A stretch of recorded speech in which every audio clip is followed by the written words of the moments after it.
Senhores presidentes, professores, senador Cristóvão Buarque e o senador Eduardo Suplicy. Boa noite, senhores professores Fernando Rezende e Raul Veloso. Senhoras e senhores, é um prazer estar aqui. Eu falo em nome do professor Marcelo Nery, agradecer o convite para participar dessa discussão democrática que muito honra as nossas tradições. O orçamento é o locus da discussão democrática sobre as prioridades da sociedade, né? E eu pensei em começar essa apresentação lembrando aos senhores as mudanças pelas quais a nossa sociedade vem passando, como pano de fundo, né, para a discussão democrática sobre as prioridades, né?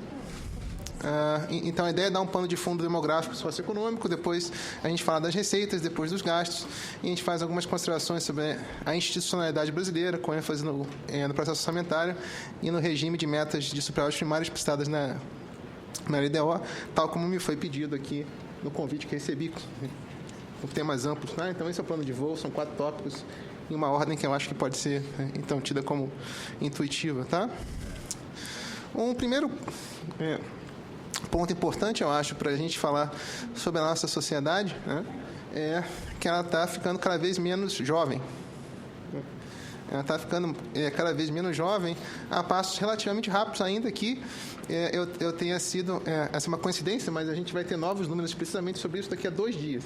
Então, daqui a 2 dias, esses números vão ficar ultrapassados, mas ainda assim, dificilmente vão ficar ultrapassados numa velocidade que mude o fato de que a quantidade de pessoas de 0 a 20 anos vai cair, não apenas em termos relativos, mas cai em números absolutos, tá? Ela sai de cerca de 64 milhões de pessoas hoje para pouco mais de 59 milhões de pessoas em 2032, ou seja, a gente vai ficar cada vez menos jovem. E cada vez mais urbana. Frequentemente se ouve comparações entre o Brasil, a China e a Índia, etc., mas essas economias são flagrantemente diferentes, pelo menos em um aspecto, o fato de que a nossa transição rural-urbana já se deu, né? Nós somos hoje um país urbano, tá? De acordo com o censo de 2010, 84% da população brasileira é urbana, são cerca de 170 milhões de pessoas, tá certo? 86 milhões dessas pessoas, senadores, vivem em 39 regiões metropolitanas. E dessas 20 milhões, só 20 milhões, 20 milhões vivem apenas na região metropolitana de São Paulo, 12 milhões de pessoas no Rio de Janeiro, 5 milhões e meio em Belo Horizonte, 4 milhões em Porto Alegre, 3 milhões e meio em Brasília, Recife e por aí vai. Tá? Então, nós temos grandes aglomerações urbanas, nós nos tornamos um país de renda média, tropical e urbano, né? Na última década, essa população urbana, tá certo? Ela tem cada vez mais saído de casa, ela tem conseguido empregos formais. Os senhores sabem, é uma mudança radical, né, na sociedade brasileira. 20 milhões de empregos foram criados na última década, 20 milhões de empregos formais. Tá certo? Que empregos foram esses? Foram de todos os tipos, mas há uma concentração que eu acho que é importante frisar. A maior parte desses empregos, senadores, foram criados em serviços urbanos. Tá? E a nomenclatura é um pouco infeliz.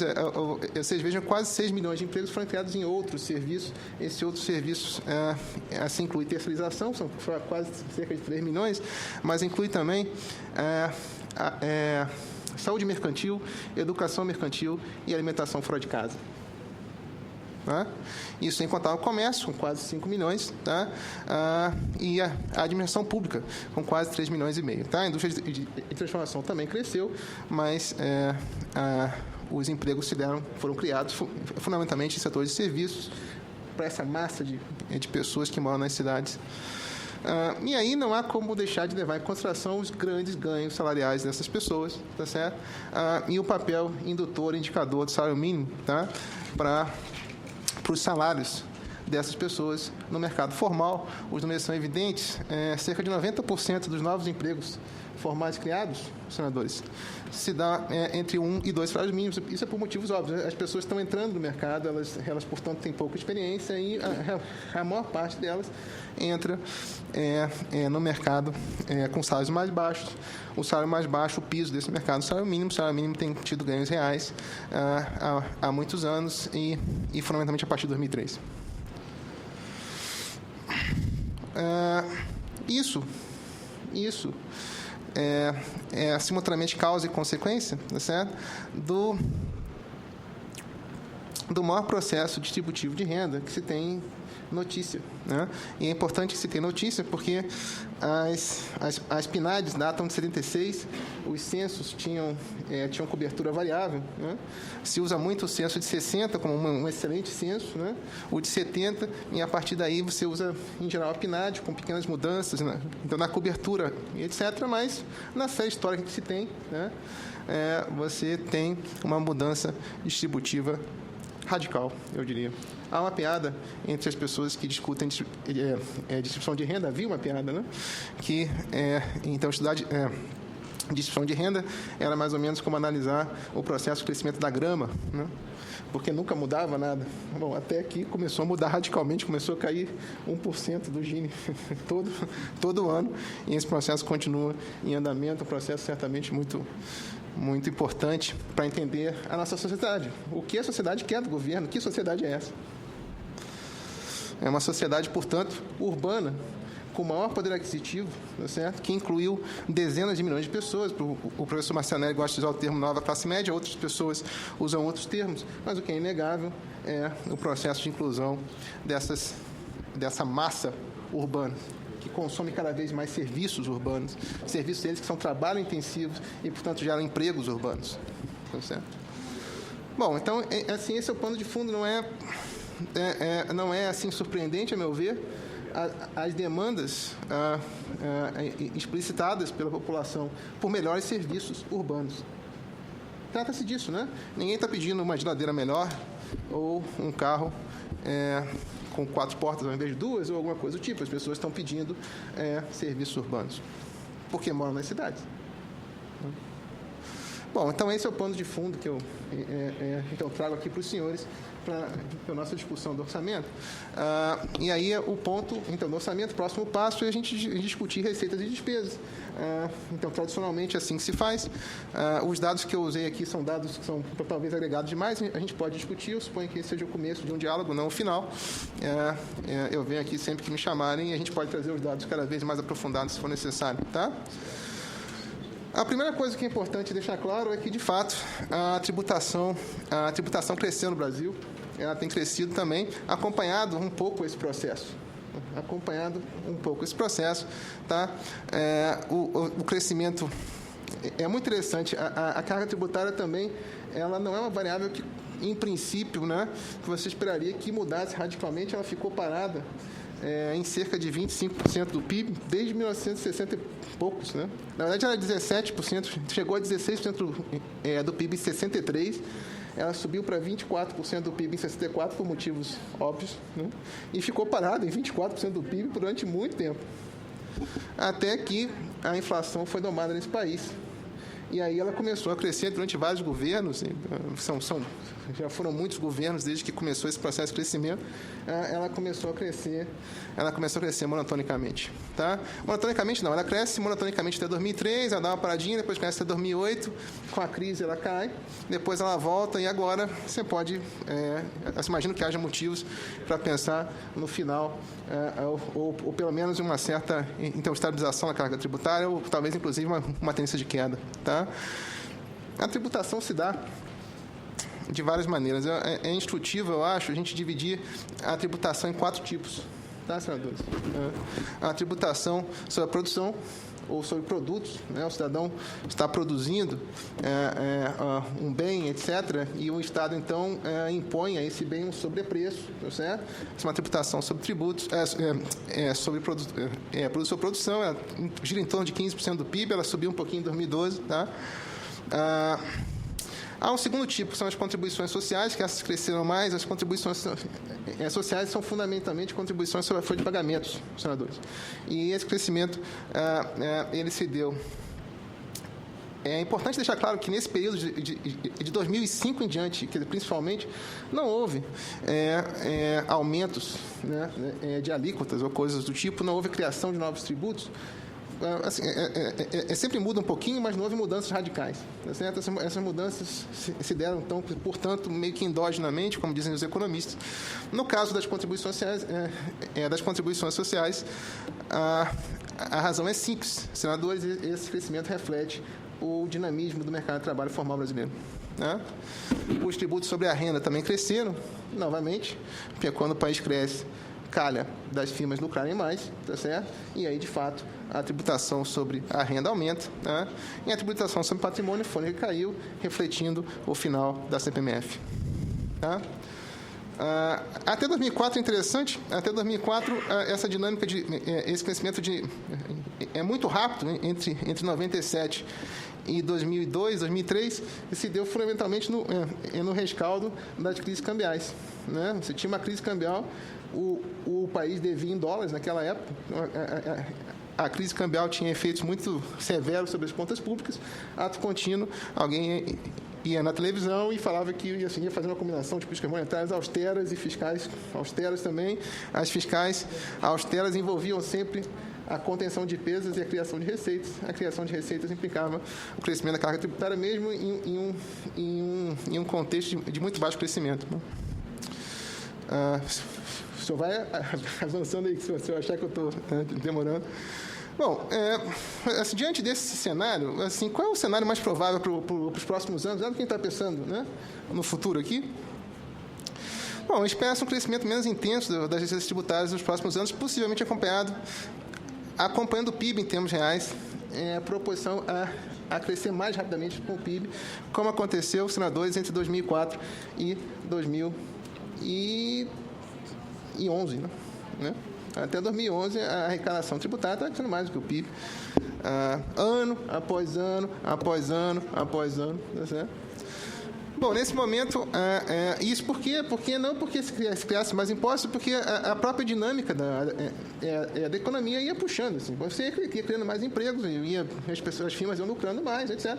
Naturalmente, a não ser que você baixe as alíquotas, isso vai redundar em maior crescimento, principalmente se a coisa é feita com essa violência, ou seja, se essa inclusão é tão violenta, tão rápida, tão visceral como foi. Né?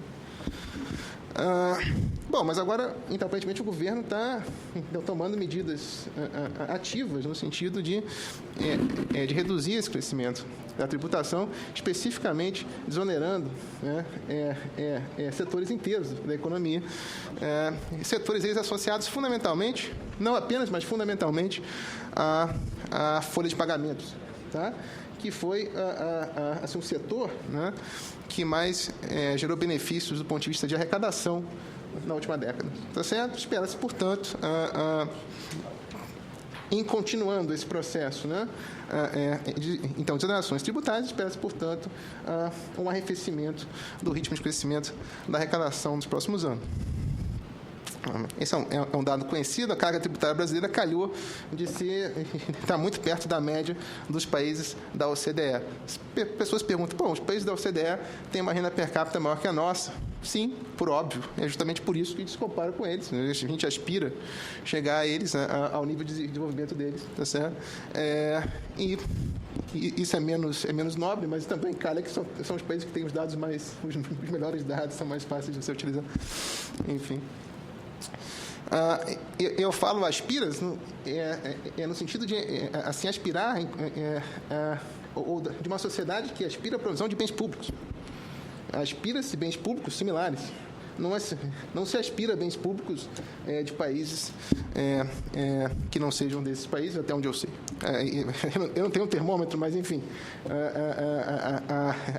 Então, a hipótese é que essa massa de pessoas que eu mencionei então, anteriormente, que habita as cidades, que tem um poder de renda um poder aquisitivo cada vez maior, que está, em certo sentido, imprensado em algumas cidades, por falta de infraestrutura, etc. Vamos discutir um pouco mais à frente. Essas pessoas aspiram um padrão de vida de país desenvolvido, não certamente um padrão de vida de país não desenvolvido.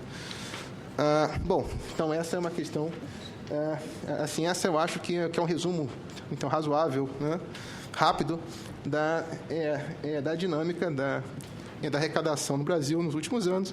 Eu passo, então, agora a parte dos gastos. Né? E os gastos é mais complicado, eu acho. Os gastos, porque você tem diversas formas de você olhar para os gastos. Tem 3 em particular que eu quero chamar a atenção dos senhores.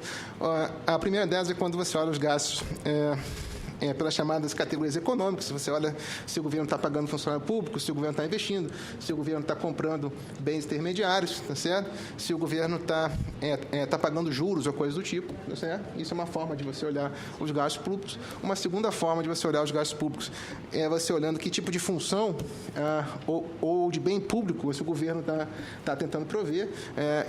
Chama-se isso da análise da despesa por funções. Né? E, por fim, uma terceira maneira menos comum, infelizmente, no Brasil, mas que deveria ser, eu acho, tá olhada com mais cuidado, analisando os resultados práticos da ação do governo, em particular, assim, olhando indicadores de resultado final da ação do governo, tá certo? Que são pouco difundidos no Brasil. Esses são os 3 olhares, eu vou passar rapidamente por esses olhares, tá certo? Por essas formas de olhar. Bom, a primeira delas é quanto o governo gasta. Os governos, eu falo dos governos porque a gente vive em um federalismo complexo. O orçamento da União Federal, certamente, é um orçamento muito mais consequente se leva em consideração as escolhas feitas na nossa federação. Tomado como um todo, o Brasil gasta um pouco mais com funcionários públicos do que, então, talvez se possa dizer, então, do que países com estados mais complexos, como o nosso, como a Inglaterra, por exemplo. Tá certo? Em termos do PIB, sim, o PIB brasileiro é um pouco menor, é muito menor mesmo, mas, enfim, isso dá uma medida de que talvez a gente esteja gastando muito com funcionários públicos, o que explica, inclusive, a cautela do atual governo federal com esse gasto em particular. Tá certo? Um segundo tipo de gasto por categoria econômica são as chamadas transferências. E sobre as transferências, eu acho, o senador corretamente chamou a atenção para o fato que elas são grandes, senador. Elas são grandes, na verdade, elas são crescentes, tá certo? E isso é uma escolha democrática que a sociedade deve fazer, se elas vão continuar crescendo, se vão parar, se vão diminuir um pouquinho, mas é um fato que elas estão crescendo. Eu acho assim, útil a gente dividir as transferências em 9 componentes, ainda que elas não apareçam como tal, às vezes, no orçamento. É muito importante, eu acho, a gente levar em conta que a aposentadoria você paga para as pessoas do regime geral, mas paga também para as pessoas do regime próprio. Tá certo? As pessoas do regime próprio são aquelas pessoas que são funcionárias públicas de carreira. Essas pessoas têm uma aposentadoria especial. Essa aposentadoria especial está institucionalizada por nome de regimes próprios. Tá certo? E o país gasta, senadores, cerca de 4,5%, 4,3% do PIB com essas pessoas. São 1 milhão de pessoas. São 1 milhão de servidores públicos federais aposentados ou instituidores de pensão, cerca de 2,5 milhões de pessoas de servidores públicos aposentados ou instituidores de pensão de estados e municípios, 2,2 de estados e 0,3 de municípios, certo? Ou seja, 3,5 milhões de pessoas levam cerca de 4,3% do PIB, o que novamente explica a preocupação do atual governo federal com isso, com a criação do FUNPRESP, que a meu ver, corretamente, que felizmente passou nessa casa. Então, essa é a aposentadoria do regime próprio. Afeta, como eu falei, 3,5 milhões de pessoas, custa 4,3% do PIB. A aposentadoria geral, o RGPS, né? A RGPS que atinge, senadores, 26 milhões de brasileiros. 16 milhões dos quais ganham um salário mínimo, senadores. Tá certo? 26 milhões. Esses 26 milhões de brasileiros, tá certo, recebem do governo federal cerca de 7% do PIB. Isso explica os 25% o peso grande que a Previdência tem no orçamento federal. tá? Mas não é só isso. É bom a gente levar em conta também os 4 milhões de brasileiros que recebem benefícios da Lei Orgânica de Assistência Social. Esses benefícios são não contributivos. 2,3 milhões desses brasileiros são pessoas pobres com algum tipo de invalidez. 1,7 milhões desses brasileiros são pessoas pobres acima de 65 anos. 4 milhões de brasileiros que recebem os benefícios do LOAS. Importante também, por fim, lembrar as 13 milhões de famílias e 40 milhões de brasileiros, em média, são cálculos, são aproximações de pé. Não sabe exatamente se são 40 milhões, são 42 ou 43, mas é alguma coisa dessa ordem de grandeza que recebem os benefícios do programa Bolsa Família. Tá? Bom, enfim, então esse é o quadro das transferências. É importante, sim, elas custam caro, mas elas afetam certamente a vida de dezenas de milhões de brasileiros em todos os cantos do país. Né? E certamente isso é quando você faz a contabilidade ex post, né, da distribuição de renda, né, o que você percebe que essas transferências elas pesam cerca de 1/3, elas são responsáveis por cerca de 1/3 da melhora do índice de Gini a cada ano. Os outros 2/3 vêm no mercado de trabalho, que também, como eu falei, está associado ao salário mínimo. Então, na verdade, é todo um conjunto de ações públicas que está na base dessa mudança social que eu mencionei anteriormente. Tá certo? Bom, sobra também, então, já falamos do quanto o governo gasta com os nossos públicos, já falamos quanto transfere. Esses bens, o consumo intermediário, eu vou passar aqui, porque a gente está com pressa, a gente não gasta tanto assim. Vem a parte do investimento, e essa parte eu acho que tem que chamar a atenção. Tá certo? Em primeiro lugar, senhores senadores, senhores presentes, é importante ter claro que os dados do investimento público no Brasil, eles subestimam o papel do setor público como um todo, eles não levam em consideração o papel das empresas estatais, tá certo? Isso é importante porque muitas vezes o governo se endivida para capitalizar as empresas estatais que vão investir, tá certo? Pessoas, que é bom ter claro isso. Né? E o que se vê é que esse momento de crescimento com distribuição de renda que nós vivemos entre 2004 e 2010, ele se deu concomitante a uma clara aceleração do investimento público, qualquer a medida que você olhe, tá certo? E chama a atenção que a desaceleração da economia que nós, então, vivemos a partir de 2011 se dá num momento onde o investimento público também, assim, não está tendo o seu momento mais brilhante, assim, né? Que vamos colocar dessa forma. Num certo sentido, ainda parou um pouquinho, né? Estabilizou o seu patamar, tá certo? E, por fim...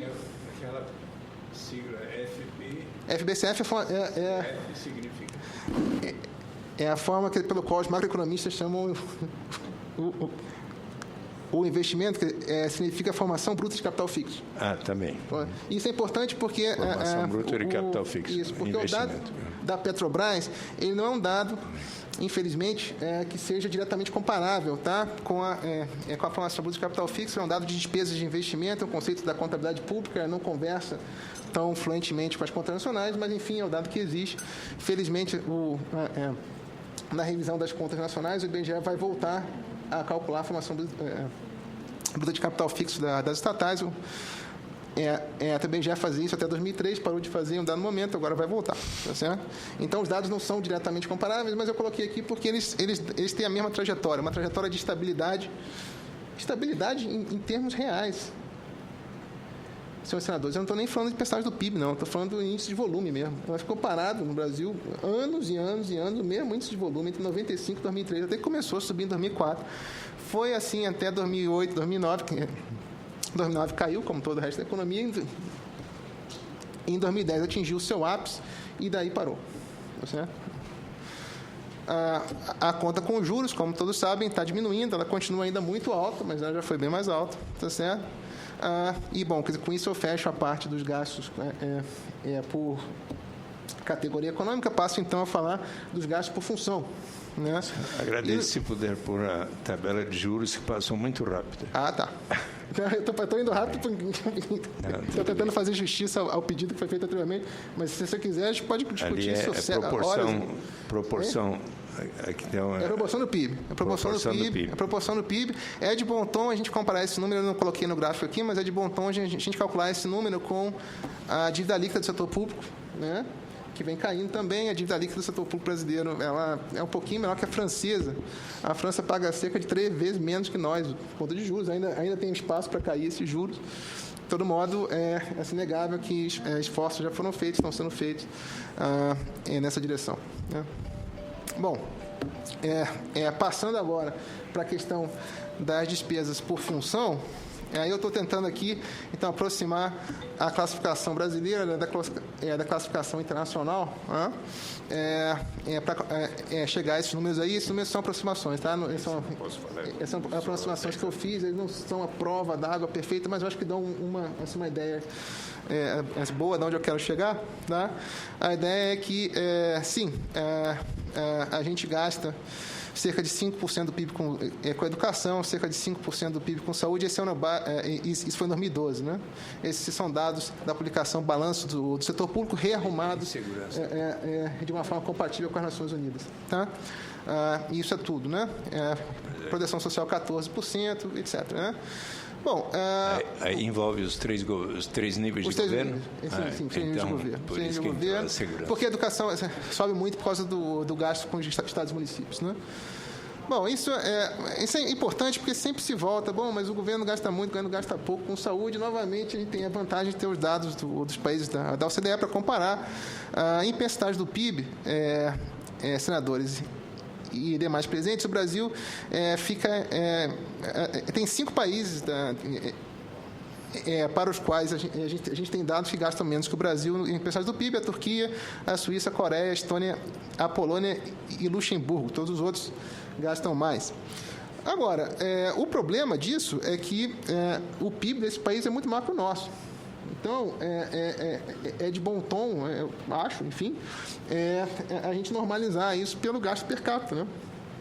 E aí, quando se normaliza o gasto per capita, se percebe que o Brasil gasta cerca de $600 por habitante com saúde pública, tá certo? Isso é o antepenúltimo colocado dessa lista, certo? Eu falo isso especificamente para entrar numa discussão que é uma discussão, eu acho, boa, é uma ótima discussão sobre a qualidade do gasto público brasileiro. Não estou de modo nenhum negando que haja ineficiências e potencialmente até alguma corrupção, enfim. Mas o fato continua sendo, o fato insofismável continua sendo, tá certo? Que mesmo que chegássemos por algum milagre a níveis de eficiência japoneses, continuaríamos tendo, senhores senadores, muito menos dinheiro por habitante para gastar do que o governo japonês. O gasto com educação pública, a gente tem uma situação talvez um pouco melhor relativamente. São muitos milhões de brasileiros, a gente está cerca da mediana no gasto em percentagem do PIB. Novamente, quando a gente faz o gasto por habitante, a gente passa para penúltimo lugar. Tá certo? Esses gastos são das 3 unidades da federação? Isso, das 3 unidades da federação. Mas aqui a União, no orçamento com educação, está 6,35. 3,75 se a gente considera o refinanciamento. Então, a gente tem que fazer a compatibilização desses dados. Às vezes, a União sozinha tem mais...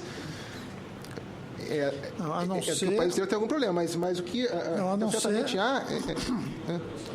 a não ser que esses gastos sejam depois, incluindo no total... No total, isso. O refinanciamento da dívida. Não. Esse aqui tem 6,35. 6,35 do orçamento, que aqui é do PIB, né? Desculpe. Mas, de todo modo, é bom ter claro, a União repassa muito dinheiro para estados, e aí, quando você faz a coisa dos estados, você tem que levar isso em consideração para não incorrer em dupla contagem, tá? Mas, enfim, é só para dizer que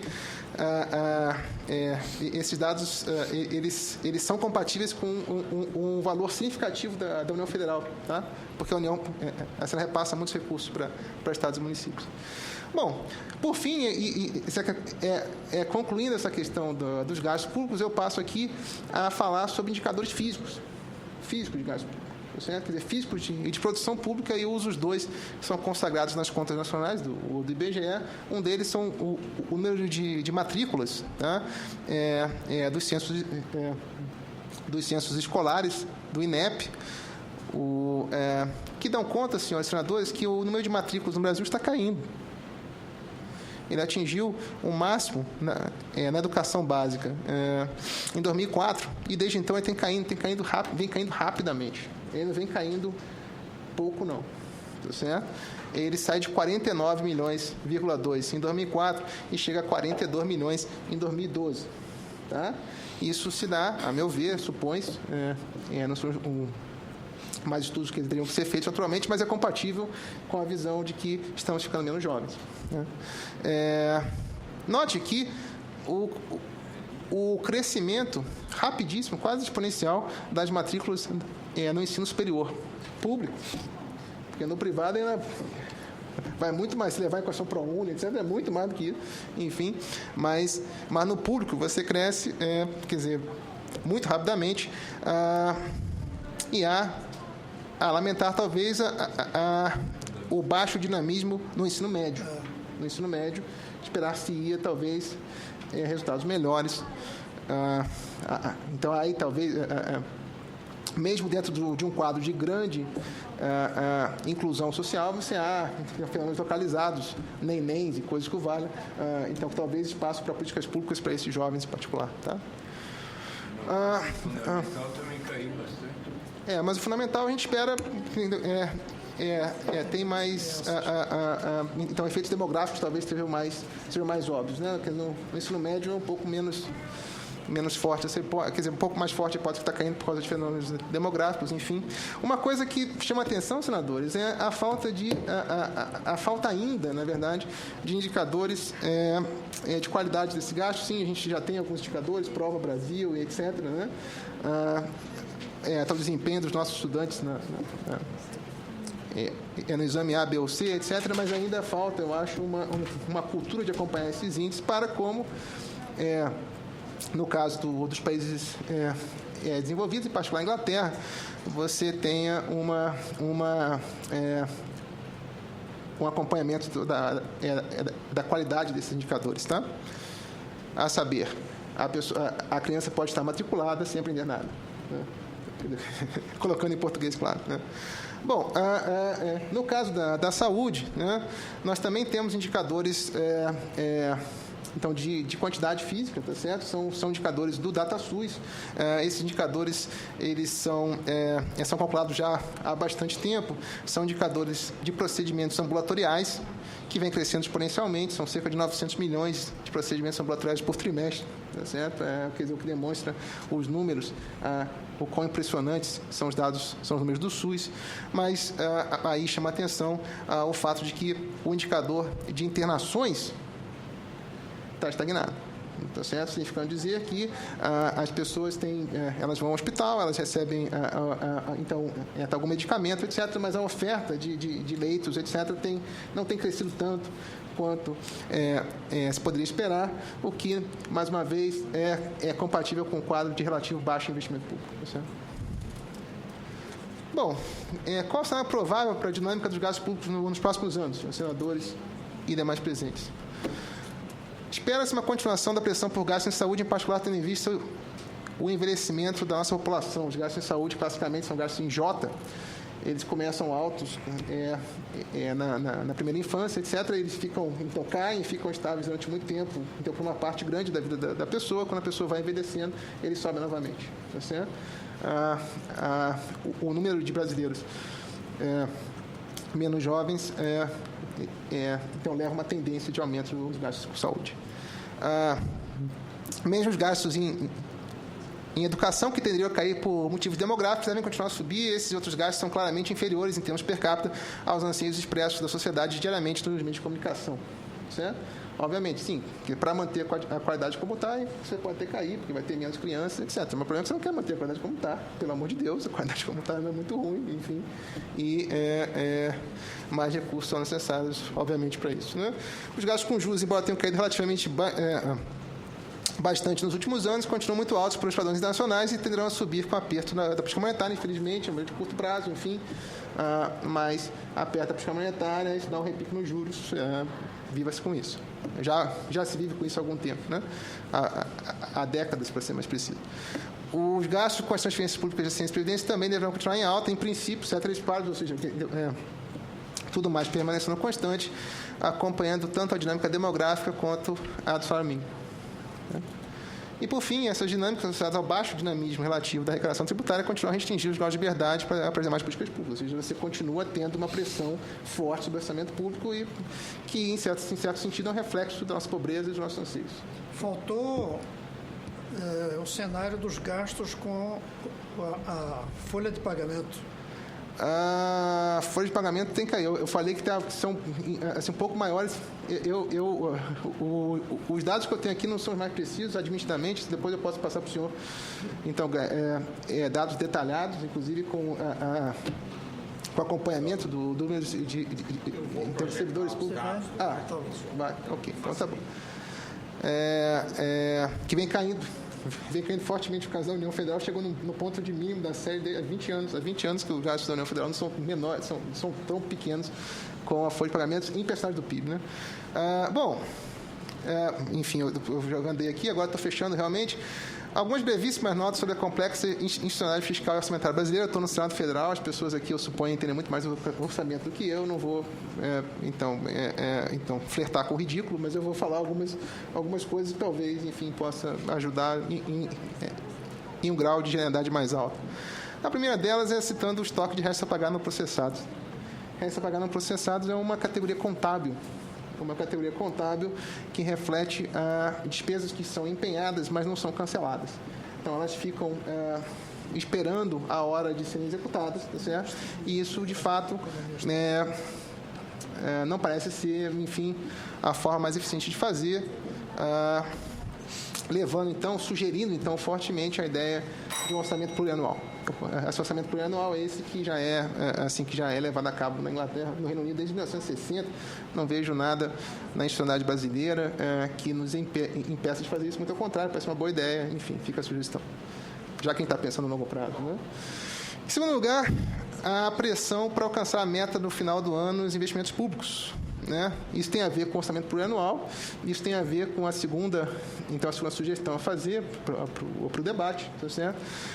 Que é a ideia antiga, data desde o Keynes, na verdade, mas então diversas outras pessoas acham isso. O professor Blanchard, do FMI e do MIT já se posicionou claramente a favor disso, diversos outros economistas acham isso, acho uma boa ideia também, a ideia de você tirar os investimentos públicos das metas de superávit primário, tendo em vista, classicamente, o argumento é clássico, então os investimentos públicos são muito conducentes ao crescimento econômico e, portanto, geram receitas no longo prazo, e isso, enfim, faz com que não faça muito sentido você penalizar os investimentos públicos como vem penalizando, no momento de... faz um ajuste fiscal, são muitos os gastos... são poucos os gastos discricionários que você pode fazer, muitos gastos são obrigatórios, você acaba tendo que comprimir um pouco o investimento público, parece subótimo de muitas maneiras.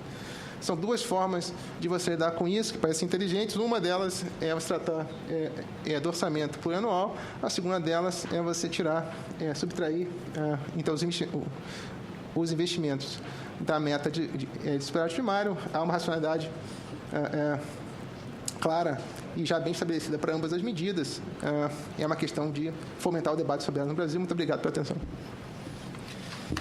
Obrigado, professor Cláudio. Eu passo a palavra agora para o professor Raul Veloso. Muito bem.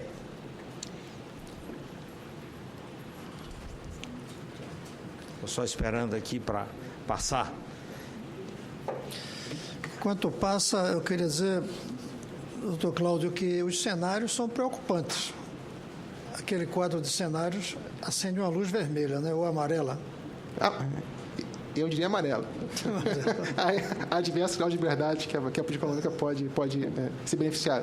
Mas, de fato, há alguns planos preocupantes que a gente tem que levar em consideração.